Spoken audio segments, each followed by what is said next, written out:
ममलकत खुदादाद पाकिस्तान में तालीम के फरोग के लिए एक शोबा ऐसा है जो दीगर तालीमी महकमों की तरह नुमाया नहीं, मगर दरअसल ये निजाम पसमानदा तरीन इलाकों के बच्चों की तालीम तक रसाई का वाहिद जरिया है। पंजाब में इस वक्त 5 साल से 9 साल की उम्र के 20 लाख बच्चे और इसी तरह 10 साल से ज्यादा की उम्र के लाखों बच्चे स्कूलों से बाहर हैं। इनमें अक्सर ऐसे हैं जिनके वालिदैन इनको हसूल तालीम की गर्ज से घरों से दूर कायम स्कूलों तक नहीं भेज सकते, और तो और मुफ्त तालीम के बावजूद गुर्बत का शिकार बेशतर वालिदैन दीगर तालीमी खर्चे बर्दाश्त नहीं कर पाते, चाहे फिर वो स्कूल का बस्ता हो या स्कूल जाने के लिए काला जूता।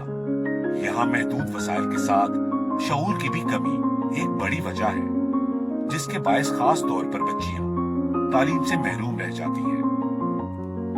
ऐसे में हुकूमत पंजाब का एक इदारा literacy and non formal basic education सूबे के 36 अजला में 13,500 नॉन फॉर्मल स्कूलों में 4.5 लाख बच्चों को बुनियादी तालीम उनके करीबी इलाकों में मुहैया कर रहा है।